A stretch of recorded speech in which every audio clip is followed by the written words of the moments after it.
आज से 10 साल पहले, पिछले 10 सालों में, आज से 10 साल पहले, पिछले 10 वर्षों में। मैडम भी बोल रही थे कि जी 10 साल पहले ऐसे थे, 10 साल पहले ऐसा था। सर, सिर्फ आंकड़ों से भारत आगे नहीं जाएगा।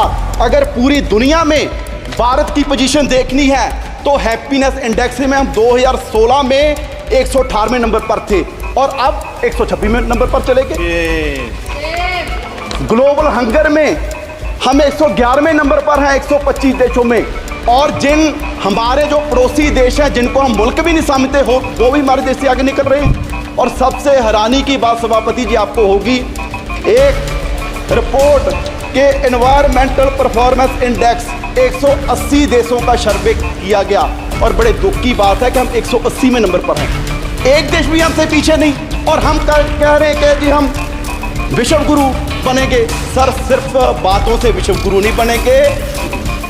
पूरे देश के हालात ये हैं कि 140 करोड़ की पॉपुलेशन में सिर्फ 4.25 करोड़ लोग हैं जिनकी सैलरी, जिनकी कमाई महीने की 25,000 से ज़्यादा है। आप सोचिए, जिनकी 25,000 से महीने की सैलरी कम है, क्या वो किस तरह का कोई सम्मानजनक जीवन को व्यतीत कर रहे होंगे। यहाँ पर माननीय वित्त मंत्री जी ने बड़े गर्व से कितने बार पता नहीं कहा कि जी 85 करोड़ लोगों को हम राशन दे रहे हैं, 85 करोड़ लोगों को राशन दे रहे हैं।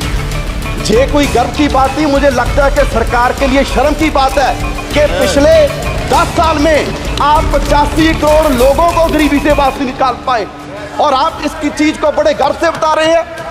बैजा बैजा बैजा, ओ बैजा, ओ बैजा बैजा। और सर, बैजा, ऐसे देश आगे नहीं बढ़ेगा।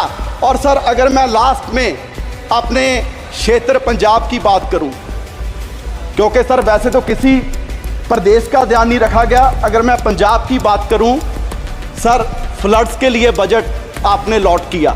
आपने कहा जी शाम में फ्लड्स आए, बिहार में फ्लड्स आए, उत्तराखंड में फ्लड्स आए, हिमाचल में फ्लड्स आए।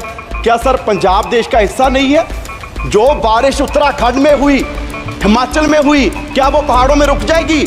वो सारी बारिश का पानी पंजाब में आया और 1680 करोड़ का नुकसान पंजाब का हुआ। सर, मैं उस समय इरिगेशन मिनिस्टर था, मैं तरन गया, मैं कपूरथला गया, मोहाली गया, रोपड़ गया और हमारे वहाँ सर क्षेत्र में ऐसा माहौल बन गया कि 3 फुट मिट्टी चढ़ गई। और वहाँ मैं दावे से कह सकता हूँ कि अगले 20 साल भी वहाँ खेती नहीं हो सकती। और सर 2 मिनट। और सर, मैं पंजाब के पॉइंट ऑफ व्यू से कहूँ, इतनी नफरत पंजाब से क्यों है? जिस पंजाब का बलिदान इतना बड़ा रहा कि देश को आजाद करवाने में भी हमारी 80% कुर्बानियां, और उसके बाद भी सर पंजाब के किसी गांव में जाइए, आपको कोई भी गांव में ऐसा नहीं मिलेगा कि जिस गांव में हमारे शहीद की मूर्ति ना हो, जिसने सरहद पर राखी करके अपनी जान करवा दी। आज भी कोई दिन नहीं होगा कि तिरंगे में लिपटी लाश हमारे नौजवानों की हमारे गाँव में, हमारे पंजाब में नाती हो, और उसका आप जिक्र तक नहीं करते। जिस बात के लिए आप कह रहे हैं कि जी देश आत्मनिर्भर हो गया, आत्मनिर्भर हो गया, आत्मनिर्भर करने में भी सबसे बड़ा योगदान हमारे किसानों का है। और वो कोई ऐसे नहीं हुआ, हमें मूल्य उतारना पड़ा, हमें अपना पानी बर्बाद कर लिया, हमें अपनी धरती बर्बाद कर ली। और पंजाब से कैंसर एक्सप्रेस ट्रेन जाती है सर राजस्थान, वो इसलिए जाती है क्योंकि देश का पेट भरने का काम पंजाब कर रहा है। और आप उसके लिए हमें दे क्या रहे हैं? हमारी झांकियाँ तक आपने 15 का 26 जनवरी में से निकाल दी। सो सर, मेरी मांग है कि पंजाब को स्पेशल पैकेज दिया जाए। हमारी इंडस्ट्री बर्बाद हो रही है, उसके लिए स्पेशल पैकेज दिया जाए। और ये बजट मैं कहूंगा कि सिर्फ धन्यवाद, बचाने का हनुमान बेनीवाल जी।